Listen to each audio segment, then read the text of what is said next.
Imagínense qué cosa más preciosa con lo que vamos a empezar el día de hoy. Porque es que si esto no hay absolutamente nada. O sea, el 2025 no se va a poder sacar adelante si no arrancamos con esto. Y hoy es su día. Ya después hablamos del reto, claro, y de cómo vamos a bajar el +5 y cómo vamos a construir músculo y ya después hablaremos de eso. Pero ahorita ni eso se puede hacer si uno no tiene salud mental. Hoy, que es 13 de enero, es Día Mundial de la Lucha contra la Depresión, porque mucha gente cree que la depresión, y para eso están aquí el día de hoy Pablo León y Rodolfo Solís, es estar tirado en una cama. Y hay una cantidad de gente impresionante, y ustedes me dejan no mentir, que está súper deprimida, que está caminando por la vida, yendo a trabajar, resolviendo problemas, con el alma en un hilo, pero que sigue funcionando, que son depresivos funcionales. Sí, totalmente. Y que no saben que ese malestar que tienen sí es un tipo de depresión. Pero imagínate lo importante, ¿no? O sea, todos nos pasan cosas terribles en algún punto de la vida. Sí. Y si eso no lo aprendemos a manejar o a reconocer y a tratar, pues lo demás no jala. No jala. Entonces, qué bonito que hoy podamos, pues sí, celebrar la vida, pero también hablar de cuando no nos podemos sentir vivos, ¿no? Claro. Y la depresión es justamente eso, es esta incapacidad para sentirme vivo, para sentirme que las cosas valen la pena. Y mucha gente no sabe que la tiene y hay muchos síntomas que van más allá de la tristeza. Sí, que tú dices, no, es que como yo no estoy tirado en una cama, Justo. Como yo no estoy llorando mañana, tarde y noche, Sí. Como yo sigo haciendo lo que tengo que hacer, Sí. Entonces yo no estoy deprimido. Y, oh my God, les tenemos una noticia. Puedes estarlo. Puedes estarlo. Entonces, saben y conocen muy bien a Pablo León, que es psiquiatra y aparte es neurólogo psiquiatra. Él es jefe de laboratorio de psiquiatría experimental del Instituto Nacional de Neurología y Neurocirugía. Y trajo también a Rodolfo Solís, que es psicofisiólogo. O sea, es doctor en neurociencias de la conducta, líder del laboratorio de neurofisiología cognitiva y clínica del Instituto Nacional de Neurología y Neurocirugía. Y él ve la parte psicológica. Así es, Marta. Porque no todos los psiquiatras son buenos terapeutas. La mayoría creo que no lo somos. Exacto, el psiquiatra es el que te da el chocho. El psicólogo es el que te terapea. Así es. ¿Estamos? Exacto, así es. Ok, bienvenidos a los dos. Gracias. Bueno, ¿quieren empezar con un test? Yo sí quiero saber cómo están ustedes este 13 de enero. Porque aparte, a ver, Rodolfo, dilo. Enero es un mes bien difícil, ¿no? Es un mes muy difícil porque se cierran ciclos, porque estamos acostumbrados a pensar que es momento de tomar a fuerza nuevas decisiones, Claro. nuevos propósitos. Hay mucha presión a veces como para ser muy buenos ahora sí, Sí, y ahora sí. sí hacer lo que no hemos hecho en años o en días o en Sí, meses. sí. Y entonces, y además es una época complicada porque es una época donde las fiestas nos marcan los vínculos, las relaciones, los espacios, y entonces ahí podemos empezar a identificar si nos sentimos solos, si la cosa no va bien con nosotros. Te digo una cosa, yo creo que el peor maleficio del ser humano es el 31 de diciembre. O sea, ¿por qué inventaron el año nuevo? Porque el 1 de enero uno amanece Igualito. devastado para empezar, pero muy conflictuado Sí. de todo lo que tienes que hacer, con esta presión de la cual hablas, de, no, este año sí tengo que resolver, este año sí tengo que lograr, este año sí tengo que hacer. Pero les digo una cosa, teóricamente el 31 y el 1 da igual. No, da igual. Da igual. Es un número. O sea, es una presión innecesaria. Sí. Oigan, ¿quieren hacer un test? Vamos a hacer examen sorpresa. Saquen papel y pluma. ¿Quieren saber si tienen depresión? Venga, esto es para nadie más que para para ustedes, uno. Así es que totalmente. no le mientan al test. Vamos Hay súper dos. rápido y Ok. solamente ustedes van a ir sumando. Vamos a hacer preguntas de opción múltiple. Ajá. Son 4 respuestas de opción múltiple. Ajá. La primera vale 1, o sea, si yo respondo A, que es la primera 1, si respondo la segunda, que es B, vale 2, si respondo C, que es la tercera 4, y la última, que es D, 6 puntos. Ok. Entonces yo digo cuál me acomoda más y le asumo 1, 2, 4, 6. 1, 2, 4, 6, ¿va? Entonces, la primera, últimamente te has sentido abatido, melancólico o triste. 1 sería no hay tristeza. 2 sería te sientes decaído, pero te logras animar sin dificultad. 3, pareces decaído la mayor parte del tiempo. Y 4, pareces siempre sin ánimo. Pregunta 2. ¿Te sientes deprimido y tu entorno se da cuenta? Es decir, estás triste, abatido, con sentimientos de que no hay esperanza y de que nada ni nadie puede ayudarte. 1. Manifiestas tristeza en algunas ocasiones según las circunstancias. 2. Te sientes triste y decaído, pero te logras animar fácilmente. 4. Sientes sentimientos generalizados de tristeza o melancolía y el estado de ánimo se ve influido por circunstancias externas. Y 6 puntos. Te sientes abatido, desdichado y muy triste. Pregunta 3. ¿Tienes sentimientos de malestar, irritabilidad, tensión mental hasta llegar a veces al pánico, al terror o la angustia? Respuesta 1 que vale 1. ¿Te sientes tranquilo, solo con un poco de tensión interna pasajera? Pregunta 2 que vale 2 puntos. ¿Te sentimientos ocasionales de nerviosismo y malestar indefinido? 4. ¿Tienes sentimientos continuos de tensión interna o pánico intermitente que puedes dominar con dificultad? O última respuesta que vale 6 puntos, ¿sientes terror o pánico continuos? Pregunta 4. ¿Tus horas de sueño se han reducido drásticamente o tienes problemas para dormir? 1. Duermes como siempre. 2. Tienes ligera dificultad para dormir y duermes poco.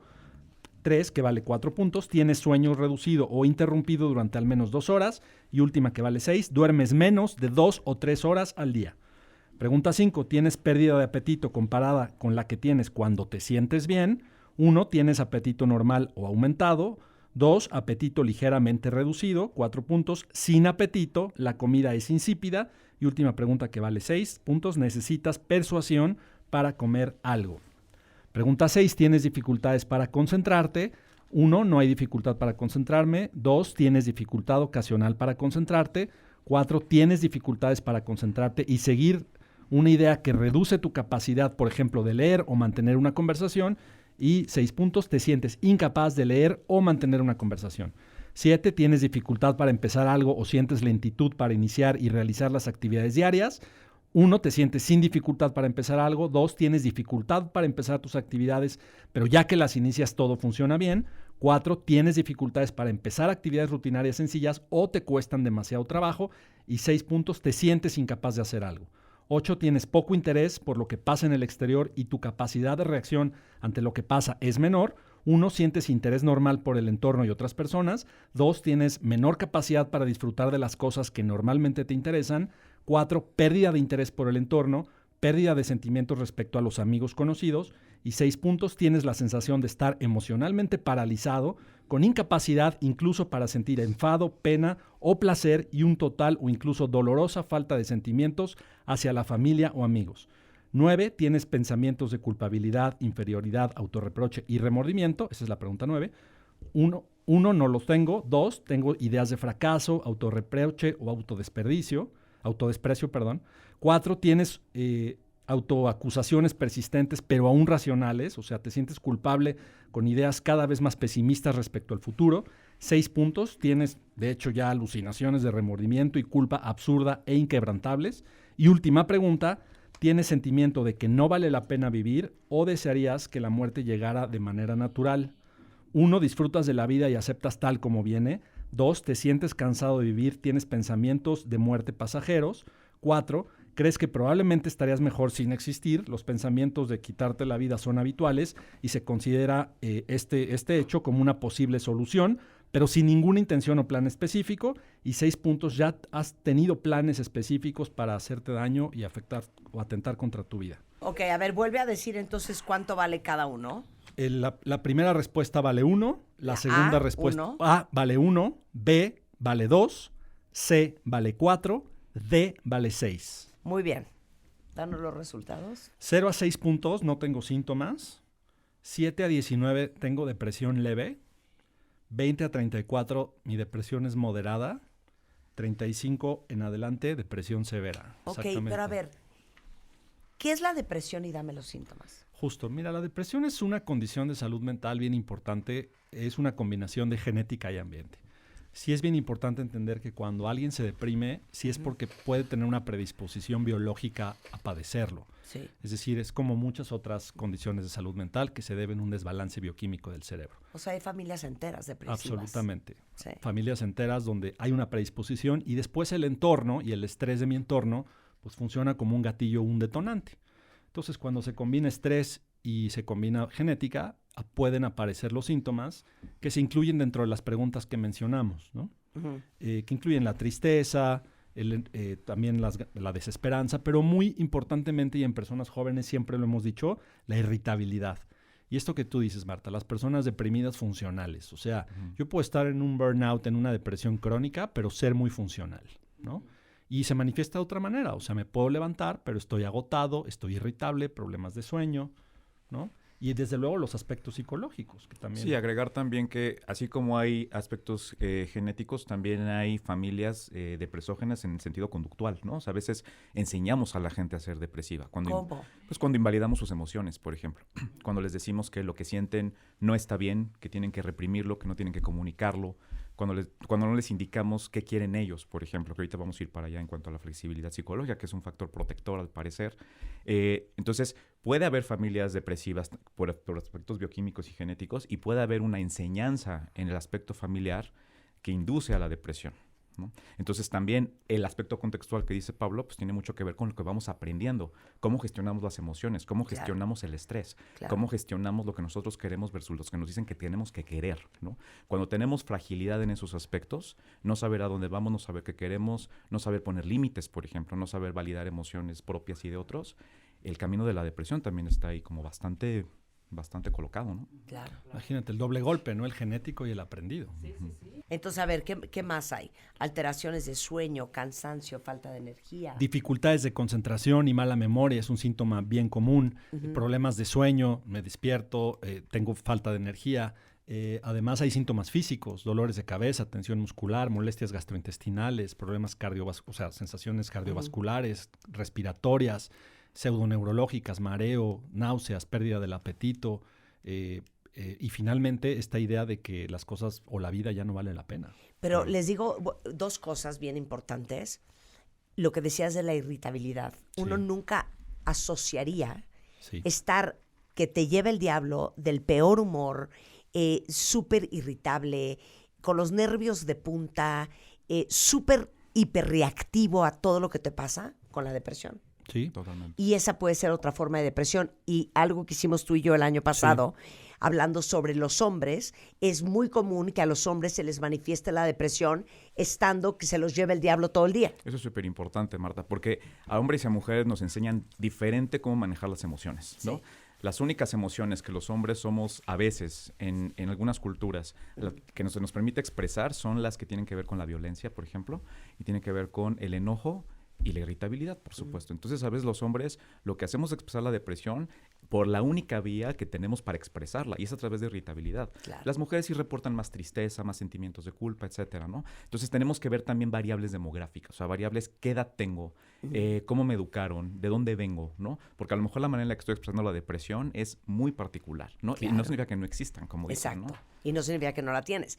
Y luego quiero usar una palabra que no tengo otra palabra que usar más que esa, que también puede ser una forma de enmascarar tu depresión. Absolutamente. Que es decir, me da hueva.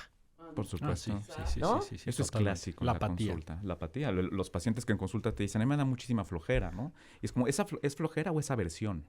O Sí. sea, es que no quieres tocar algo, o de Sí. verdad es apatía, o de verdad es flojera, ¿no? Si es flojera o no tienes ganas. No tienes ganas. Y sobre todo los pacientes que te traen, no los que van por su voluntad. Ah, tipo, Claro, pues tipo que te ¿cómo? dicen, no, pues yo no tengo nada, nada más no tengo ganas, me caga, me choca. Sí, sí, sí. O sí. sea, no- Sí. sí, me toca y odio mi trabajo, odio a mis jefes, me llevo pésimo con mi esposa, pues ¿cómo no voy a estar mal si todo está mal? Claro. Sin darse cuenta que su sesgo es negativo, de todo está mal porque así lo estás percibiendo, no porque realmente todo esté mal. Sí, y no es que te dé flojera. No, realmente no. Es que estás desanimado, Es es, una- que no estás sí. entusiasmado, es que no tienes motivación. Totalmente. No es flojera. Y fíjate que hay un punto que yo agregaría ahorita a lo que decía Pablo, y son dos cosas que cuesta muchísimo trabajo a veces detectar y darnos cuenta que es depresión. Ajá. O sea, una es la parte cognitiva, la parte donde la negatividad, no nos damos cuenta de que en realidad estamos deprimidos, ver todo negro, pensamos que así somos nosotros, o que la vida nos ha llevado por este lado, y no nos damos cuenta de que eso está alimentando el aspecto depresivo. Y la segunda, el aspecto atencional y la concentración. Muchas veces nos damos cuenta de que alguien está deprimido porque está costando muchísimo trabajo focalizarse. Y hay un tema muy interesante, por ejemplo, la atención y la negatividad de la perspectiva de la vida, como que se juntan. Las personas que están deprimidas tienden a ver la parte negativa de todo y tienden a atender más los aspectos negativos de las cosas. Sí, ahí está ¿no? tu foco. Ahí está el sesgo que dice Pablo, claro. Claro, 100%. Sí, Entonces, ¿en qué vamos? Justo la idea era, bueno, ¿qué podemos hacer para mejorar mi salud mental, no? O sea, ¿qué podemos cuidar? Ahora sí que en este cerrar ciclos, que ya dijimos no es obligatorio, Sí. pero por aquí empecemos, ¿no? O sea, Claro. por aquí empecemos. Entonces, lo que quisimos Rodolfo y yo es como hablar de medidas, no quedarnos en los lugares comunes, como de, ay, come frutas y verduras, ¿no? O sea, Sí. sino Échale ganas. buscar cosas con mucha evidencia, o sea, ¿qué sí podemos hacer que además sean cosas aterrizadas y cosas palpables para cuidar mejor mi salud mental ahora y siempre, ¿no? Sí. Entonces, una de las primeras cosas de las que queremos hablar, fíjense que hay un estudio que aunque no lo crean, estudia la felicidad. El Happiness Study de Harvard Medical School, que se hace desde 1938, ha seguido a un montón de generaciones y ha determinado cuáles son los factores que se asocian con una persona feliz, pero los ha estudiado científicamente. Y lo primero que ha detectado este estudio es el apoyo social. O sea, la soledad sí puede atrofiar mi cerebro de manera real. O sea, tener con quién hablar, ser amigos, familia, compañeros, mejora la salud mental. O sea, este estudio lo que demostró fue que la calidad de las relaciones importa más que la cantidad. Lo hemos dicho muchas veces, los humanos somos una especie social. Nos gustamos de estar con las demás personas, pero no solamente estar por estar. O sea, la calidad de estas relaciones es bien importante. O sea, relacionarme con personas con las que puedo confiar, con las que puedo compartir intimidad emocional, protege mi cerebro. O sea, el tener un grupo de personas, un grupo de amigos, un grupo de gente cercana con la que yo pueda confiar y estar, mejora mi salud física, o sea, incluso mi salud física. Las personas que tienen grupos sociales cercanos se enferman menos del corazón, de enfermedades metabólicas. Y la otra, y bien importante que determinó este estudio, y aquí ya le doy paso a Rodolfo con la parte psicológica, es que no son los logros materiales lo que determina mi felicidad. O sea, se asociaron factores como el ingreso socioeconómico, la cantidad de bienes materiales. Eso no se asoció con felicidad. Fueron las conexiones humanas y el significado de estas conexiones lo que hacía a las personas más felices, ¿no? Entonces, esto es lo que este estudio científico de muchas décadas nos dice. Y el otro factor es la flexibilidad mental, ¿no? Y sí, y solamente como para corroborar esto, ¿no? A los pacientes siempre les digo, si tú quieres como que nos veamos más seguido y le aumentemos al número de sesiones, eso, aíslate. O sea, si tú te aíslas, es una garantía de que vas a estar más deprimido. Si tú empiezas a tener algunos pensamientos y te clavas en los pensamientos, que eso vamos para allá en cuanto a flexibilidad cognitiva, bueno, psicológica, es una garantía casi de que las cosas no van a ir bien, ¿no? La sobreracionalización. Y eso nos lleva al segundo tema que decía Pablo, la flexibilidad psicológica.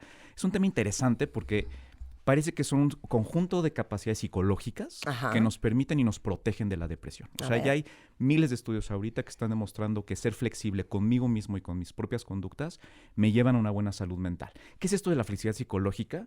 Es básicamente la capacidad de estar en disposición de sentir lo que siento, de dejar pasar mis pensamientos sin clavarme con ellos, de dirigirme al momento presente y de dirigir mi conducta a las cosas que son valiosas para mí, aquellas cosas que a mí me importan, ¿no? Entonces, si desglosamos brevemente estos tres, o sea, ¿qué es esto de relacionarme bien con las emociones y los pensamientos? Básicamente es no fusionarte con los pensamientos. ¿Qué es esto? Creer que todo lo que pienso es real, que todos los pensamientos que tengo tienen que ver directamente con un problema mío o que yo soy algo estrictamente. Por ejemplo, sería, soy un tonto. Me viene un pensamiento y digo, soy un tonto. Una cosa es que yo pueda tener un pensamiento respecto a mi capacidad y otra cosa es que me la crea, ¿sabes? Creo que la diferencia, Rebeca, sería eso, creerme en los pensamientos. Las personas que pueden tomar un poquito de distancia y dicen, a ver, estoy pensando esto, pero no necesariamente es cierto, y especialmente sobre quién soy yo, parece que tienen más protección respecto a clavarte, porque los pensamientos negativos es característico de la depresión. Sí, es que, perdón que te interrumpa aquí, pero es estos tomar mis pensamientos como prueba de realidad. O sea, si yo pienso que algo es de una forma, entonces ya doy por hecho que así es. Sí, claro. Sin tener en cuenta que los pensamientos son cosas muy subjetivas. Y transitorias también. Es totalmente. O sea, lo que pienso hoy no lo tengo que pensar mañana, ¿no? La segunda parte viene a cómo me relaciono con las emociones. Las personas que están permanentemente tratando de cancelar las emociones es una antesala de la depresión. Está muy demostrado, ¿no? Es decir, si yo opino que tener una emoción negativa es básicamente malo, y entonces me dedico a echar a andar mecanismos para evitar la experiencia de la emoción, muy probablemente voy a empezar a deprimirme, ¿no? Es decir, tomar alcohol, por ejemplo, para evitar la tristeza que estoy sintiendo, ¿no? Salirme a divertir, comprarme todo lo que pueda para no tener que conectar con el enojo que sí siento, por ejemplo. Eso es una... Es que entre comillas. Exacto. Fíjate que hay un término muy bonito que ahorita tenemos en psicología y se llama evitación experiencial. Todo lo que hacemos para no conectar con las emociones. Sí. O sea, voy, vengo, gracias, sudo. Gracias, Rodolfo, por hundirnos a todos. ¿Cómo? No, es 100% claro, Marta. Mientras más le echamos ganas a no lidiar con las emociones y a no conectar con lo que estamos sintiendo, es prácticamente una... es como La tomar la perfecta perfecta de la depresión. A ver, vuelve a decir, depresión, ¿cómo dijiste? Evitación experiencial. Evitación experiencial. A ver, vamos a ver quién cae en esa categoría. ¿Vuelve a explicar? La evitación experiencial es llevar a cabo muchas cosas que parece que son muy saludables a veces, pero que están directamente relacionados con no conectar con lo que estoy sintiendo. Echarme 3 horas en el gimnasio corriendo como loco, clavarme el trabajo, llegar al trabajo y quedarme hasta las 3 de la mañana con el O con el llenar tu discurso. cosa de vida, tu vida de cosas. Irte a comprar y ponerte como Tu loco. calendario de actividades, porque Por qué eso. miedo llegar a mi casa y sentirme cri, solo cri, y claro, por sentirme supuesto. triste, entonces vámonos a, ¿no? Sí. A todos los planes O sea, posibles. los reyes de la evasión. Exacto. De hecho, el término es evasión. Y una característica que nosotros evaluamos muchísimo para ver si estás deprimido y qué tanto este elemento está contribuyendo es precisamente la evasión y la evitación de la experiencia personal. Y es que, ¿qué tiene de malo experimentar el malestar? Totalmente. O sea, tienes que dejarte experimentar ese malestar y entender. Ok, puedo hacer una pregunta y no puedo ser juzgada. ¿Qué tiene de malo no querer conectar y contactar con esa emoción triste y con el horror? Mira, es muy natural. Todos los humanos vamos tratando de evitar cosas y es perfectamente normal, ¿no? O sea, ¿por qué tendrías que tener conductas riesgosas si te ponen en peligro? El problema es que para empezar las emociones no son peligrosas. O sea, las emociones no es algo de lo que tengamos que huir necesariamente. Y hay otra cosa, para poder bloquear emociones, para poder cancelar emociones y no conectarlas, tenemos que ponernos a hacer muchas cosas que pueden costarnos dinero, que nos quitan tiempo y que nos desconectan. Oye, dice aquí Y empatía Nadia, con nosotros. yo tengo 26 juegos en mi celular que me lleva 4 horas al día para poder evadir. Fíjate, eso es interesantísimo. Y aquí hay otro elemento con lo que dice Rebeca, por ejemplo. Si yo le preguntara a esa cuentaviente, ¿de qué te estás perdiendo por 4 horas de estar pegada al celular? Probablemente te estás olvidando de otras cosas que también son importantes para ti. Mucho peor cuando, por ejemplo, hacemos cosas para evitar sentir tristeza después. Ahí estabas tú sacrificando un valor muy importante, que era tu abuela, ¿no? Pensar que eso fuera una estrategia para lidiar con tus emociones, es decir, no quiero experimentar nada y entonces mejor no me conecto con nadie.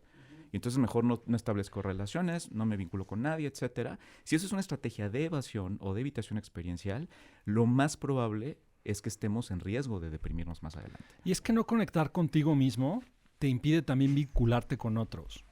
O sea, porque las personas nos vinculamos emocionalmente. Los vínculos más profundos que tenemos con las personas son emocionales, no son racionales. O sea, los vínculos racionales son de negocios. Los vínculos personales son emocionales. O sea, yo estoy con alguien, cuando yo disfruto estar con alguien es porque lo quiero, porque lo estimo, porque me agrada, no porque pues, me conviene. Ahora, Sí. déjame comentar algo de la evasión también y de la hay otra manera de evitar que es muy interesante y parece muy útil y que puede ser muy peligrosa. Y es no estar en la ventana de tiempo que existe, que es el presente. A veces la manera de evitar la experiencia del momento presente, mi tristeza, mi enojo, los pensamientos que estoy teniendo, es irme a un lugar que ya no existe, que es el pasado, y entonces le llamamos rumiación. Irnos a darle vueltas y vueltas a las cosas, porque me dijo, porque no me dijo, porque hizo, porque no hizo, porque no hice, ¿no? Etcétera. O sea, todas las mamás atrapadas en el pasado. Sí. Porque cuando tu papá nos dejó, Sí, Claro. sí. Guiándonos todo el tiempo para lo que ya la mente no puede solucionar. Por eso la rumiación es repetitiva, porque la mente se pone a querer solucionar algo que ya no tiene solución. pero entonces la rumiación es una forma de evasión. Es una forma de evasión, es una forma de control también. Es una forma de prevenir algo que ya no puede ser prevenible. Y está el otro, que hay estudios que marcan muy claramente que tener una tendencia a la rumiación, ir mucho al pasado como estrategia de control y de evitación, es es un gran factor de riesgo para deprimirse después, ¿no? Ajá. Tenemos la otra parte, los que no se van a rumiar al pasado, los que se van a rumiar al futuro. O sea, hablar y estar pensando todo el tiempo en lo que puede pasar, en cómo voy a controlar tal cosa, los 1000 escenarios. Ese es otro tema, porque ese es ya la ansiedad, ¿no? Pero estar no conectado al momento presente es una característica de rigidez psicológica. ¿Y qué creen? Es factor de riesgo para deprimirme también. Ay, pues qué padre. Oigan, a ver, quedaron 4 preguntas importantísimas en el tintero. Primero, saber cómo sé que necesito ir a terapia y cómo sé que necesito ir con un psiquiatra porque necesito estar medicado. Sí. Pues yo creo que primero A arráncate ver. con la terapia y de ahí nos... Mira, es una pregunta muy, a veces es difícil de contestar, pero si tuviéramos como que aterrizarlo en algo, ir a terapia es conveniente cuando no estoy pudiendo gestionar mis actividades diarias, asociado, por ejemplo, a problemas cognitivos, o sea, estoy inatento, estoy aletargado, estoy como que no conectado, o cuando por aspectos emocionales no estoy pudiendo llevar a cabo mis actividades diarias. O también cuando estoy haciendo cosas que ya no quiero hacer. O sea, cuando sigo haciendo algo que en realidad ya no quiero. Ya no quiero esta relación y no sé por qué no la dejo. Ya no quiero consumir esta sustancia y no entiendo por qué no puedo dejar de consumirla, ¿no? Ya no quiero tener un problema alimenticio, pero sigo teniendo y sigo cediendo, digamos, al impulso, ¿no? Entonces sería una triada. Cuando Ya no quiero estar mentando madres todo el día. ya no Así quiero es. estar irritable, Ya no quiero estar tristeando. Ya no quiero quiero vivir con una nube. ya no quiero encima. estar peleándome con todo el mundo todo el tiempo, ¿no? Entonces, cuando yo lo pondría en 3 áreas, ¿no? La parte de pensamientos, mis pensamientos me están estorbando ya. Mis emociones estoy no pudiendo lidiar con ellas y sobre todo estoy haciendo cosas que ya no quiero hacer o no logro iniciar cosas que quiero hacer. Ok. Y la parte médica, yo diría cuando la severidad de estas manifestaciones ya están afectando mi funcionalidad. O sea, yo ya no estoy funcionando bien o al 100 o mantengo mi nivel de funcionalidad, pero me está requiriendo el doble o el triple de esfuerzo, ¿no? O sea, ya cuesta trabajo y además tengo ya síntomas físicos. O sea, Por eso, pero empiezo con el terapeuta y que el terapeuta me diga, no, mamacita, tú no sales adelante más que con un chocho. hay que hacerle caso, claro. O empiezo con el psiquiatra y el psiquiatra me va a decir, oye, aparte del chocho que sí te voy a dar, tienes que ir a terapia. Yo siempre- O cero estás para tomar nada. Yo siempre he pensado que es indistinto. O sea, yo creo que un buen psiquiatra te va a decir, ¿sabes qué? Además de tomar la medicina, necesitas ir a un psicólogo, un terapeuta y viceversa. O sea, es indistinto con quién me acerque primero. Exacto. Lo que hay que hacer es confiar en que si me dicen, oye, tienes que ir al psiquiatra, no lo tomes como una ofensa, ¿no? Porque Claro, por muchos pacientes así lo toman, como... Y hay pacientes que llegan contigo, Pablo, como psiquiatra, que les dices, tú no estás para medicarte, más bien tú estás para terapia. Sí los hay. Y Sí. los mando y les digo, ¿sabes qué? Tu cuadro no me parece en este momento como algo que necesita un tratamiento médico, pero sí te urge una psicoterapia. Claro. Entonces los mando al terapeuta y ya el terapeuta con el paso del tiempo también me retroalimenta y me dice, oye, ¿sabes qué? La verdad no está jalando aquí nada más. Necesitamos que necesitamos también más nos apoyo. ayudes. Así Ok, es. una pregunta que nos hacen mucho en Twitter. Si estoy súper preocupada por mis hijos, indistintamente hombres o mujeres, ¿cómo le hago para convencer a mis hijos, sobre todo cuando son adultos jóvenes o adolescentes, de ir a terapia? Y cuándo es paidopsiquiatra o terapeuta de niños y cuándo ya es uno de adultos. Ok. Ambas. Es un tema bien complicado porque estamos lidiando con la voluntad del otro, ¿no? Y parte como de la terapia incluso incluye el respeto a las decisiones del otro. Aquí probablemente con lo que yo conectaría, cada caso es diferente, pero una pregunta que yo le haría de pronto al chico o a la chica sería, ¿de qué te estás perdiendo por estar como estás, ¿no? Es decir, por estas emociones que yo veo que tienes. Es muy importante ahorita, como decimos, escuchar sin juzgar, ¿no? Si la persona se siente evaluada, juzgada, delimitada o invalidada, lo más probable es que nos rechace. Y va a surgir una conducta de evitación, es como, estás loca, yo no tengo nada que ver contigo, etcétera. Si nosotros entramos por preguntas más que por declaraciones, ¿qué sientes? ¿Qué necesitas? ¿Hay algo en lo que te pueda ayudar? Considero que sería bueno que tengas un apoyo, ¿no?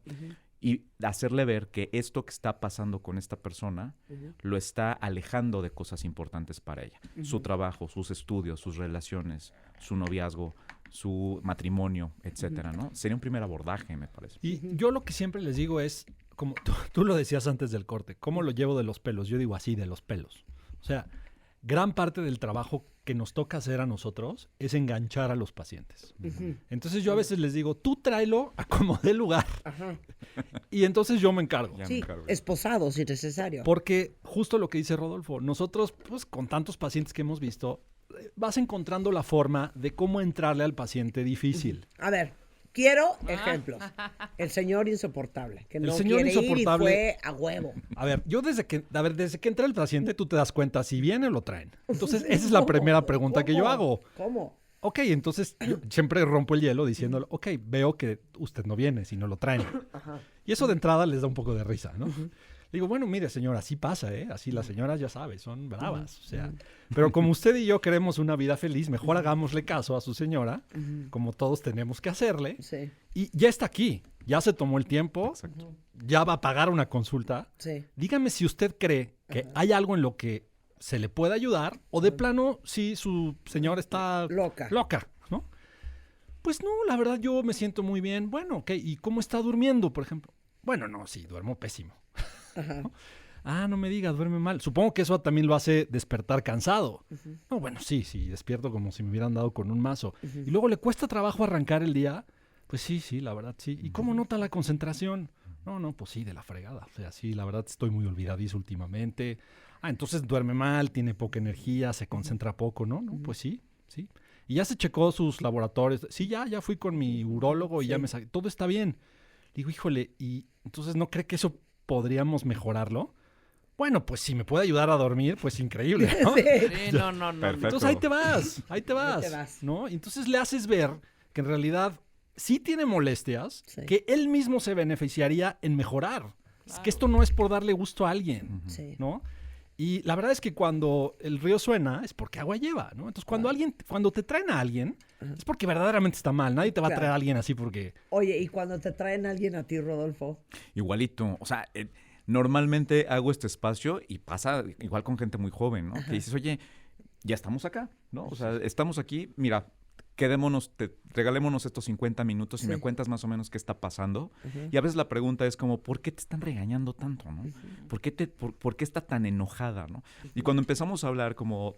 A veces arrancamos como desde la parte interpersonal, pero empezamos a ir a lo intrapersonal, la manera en la que la persona se está sintiendo con este problema.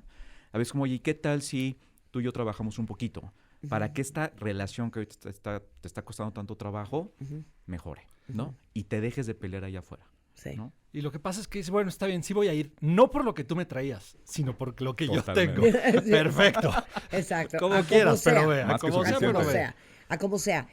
¿Cómo sabes qué tipo de terapia es la tuya? Porque hay cognitivo-conductual, hay psicoanálisis, hay racional emotiva, hay gestalt, hay junguiano. Mira, aquí hay dos respuestas. Hubo un estudio hace unos años que estableció y comparó la mejoría clínica en pacientes con ansiedad y con depresión, comparando diferentes tipos de terapia. Y encontró que un ingrediente que era fundamental y era superior al marco teórico o el modelo psicológico que trabajaba el terapeuta, era la empatía terapéutica.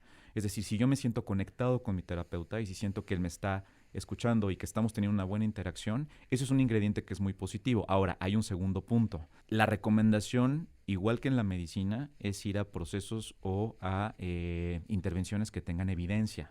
Esto le llamamos psicología basada en evidencia.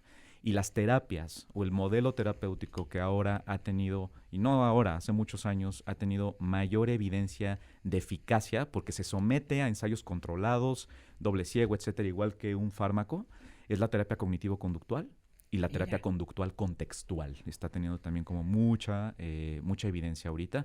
Parten de una misma línea, que es la terapia conductual en general. Entonces, siempre que a mí me hacen esta pregunta, yo recomiendo, bueno, yo me iría por las terapias que tengan más sustento. Claro. Ahora dame la diferencia entre la conductual y la contextual. Claro. La primera es cognitivo-conductual y la segunda se llama conductual-contextual.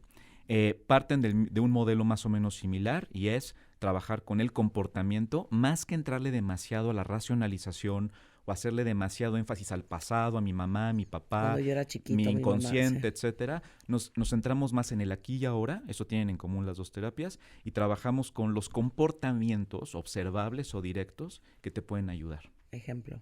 Un ejemplo, estoy muy deprimida, no puedo salir de mi casa, no me puedo levantar de la cama. En vez de irnos a analizar qué representa eso en tu vida, con tu mamá, etcétera, lo que vamos a hacer es hacer un plan juntos para dar pequeños pasos para que puedas levantarte de la cama e ir hacia lo que es importante, ¿no? Hay una diferencia más o menos sutil, no voy a ahondar en eso, pero es que en la cognitivo-conductual hacemos algo que Pablo decía que es el diálogo socrático. Cuestionamos y ponemos mucho sobre la mesa la validez de nuestros pensamientos. Le entramos mucho a los contenidos. Por ejemplo, creo que soy una tonta, ¿no? Y es decir, bueno, ¿cuál es la evidencia que tú tienes para que me digas que eres una tonta? O creo que no puedo. ¿Qué evidencia tenemos respecto a eso? En la conductual contextual no nos metemos tanto en los pensamientos. Somos mucho más prácticos y decimos, bueno, ¿eso pensamiento te ayuda o no te ayuda ahorita para salir adelante? O sea, ¿es bueno o es malo para ti en este momento para que tú puedas levantarte, bañarte e irte, ¿no? Pero los mecanismos y las estrategias terapéuticas ahí son más o menos similares. Claro. Ya. ¿Qué hacemos, cuentaviente? Nos vamos a vivir a casa de Rodolfo ya oficialmente Y para de Pablo. siempre. Sí. y Pablo de un chocho. Sí, Yo con Pablo que los una vea buena una vez al mes. terapeada de instalamos en casa de Rodolfo. Rodolfo. Oye, ¿y cuál es la terapia breve? La terapia breve, bueno, es como un término umbrella, ¿no? Es Ajá. como un término paraguas que simplemente se caracteriza por aspectos temporales, ¿no? Ya. La terapia breve se sentó en los años 90 más o menos en centrarnos en la solución de problemas. Así, ¿cuál es el problema que tienes ahorita? El problema es que siento mucha ansiedad y no sé cómo resolverlo. Vamos a ubicarnos en el aquí y ahora estrictamente y de ahí vamos a tomar algunos pasos. No nos vamos a extender, vamos a hacer un contrato de trabajo con 1 o 2 problemas que tienes en este momento y es breve porque hay un programa, digamos, o hay un plan de aproximadamente 12 semanas en los que las personas también salen adelante, ¿no? Claro. Pero la Claro. cognitivo-conductual es breve, por ejemplo. La conductual contextual es breve. Los Ya. pacientes van a veces queriendo hacer un nuevo contrato, quiero trabajar ahora esto y por eso se llega a extender. Pero su Exactamente. naturaleza es breve, no debería sí, ser sí. demasiado extendida. Sí. Claro. Oye, ¿y la logoterapia? Aquí preguntan. La logoterapia fue una terapia desarrollada por Viktor Frankl, un judío que estuvo en un campo de concentración, que por cierto tiene mucho, se vincula en cierta medida con las terapias conductuales, sobre todo las contextuales, y se basa en el principio de que salir adelante depende de si tengo un sentido o no de vida. Es decir, si tengo un propósito de vida, es mucho más probable, si tengo un por qué vivir, si tengo un Sí. para qué hacer y despertarme todas las mañanas, es más probable que sea menos vulnerable a deprimirme, mucho menos a quitarme la vida, ¿no? Por ese libro, El hombre en busca. El hombre busca de sentido, de el sentido, concepto de claro. sentido es fundamental. Ya. Bueno, pues ahí está. Gracias, Pablo. Gracias, Rodolfo. Un placer Gracias tenerlos a acá. ustedes. Gracias.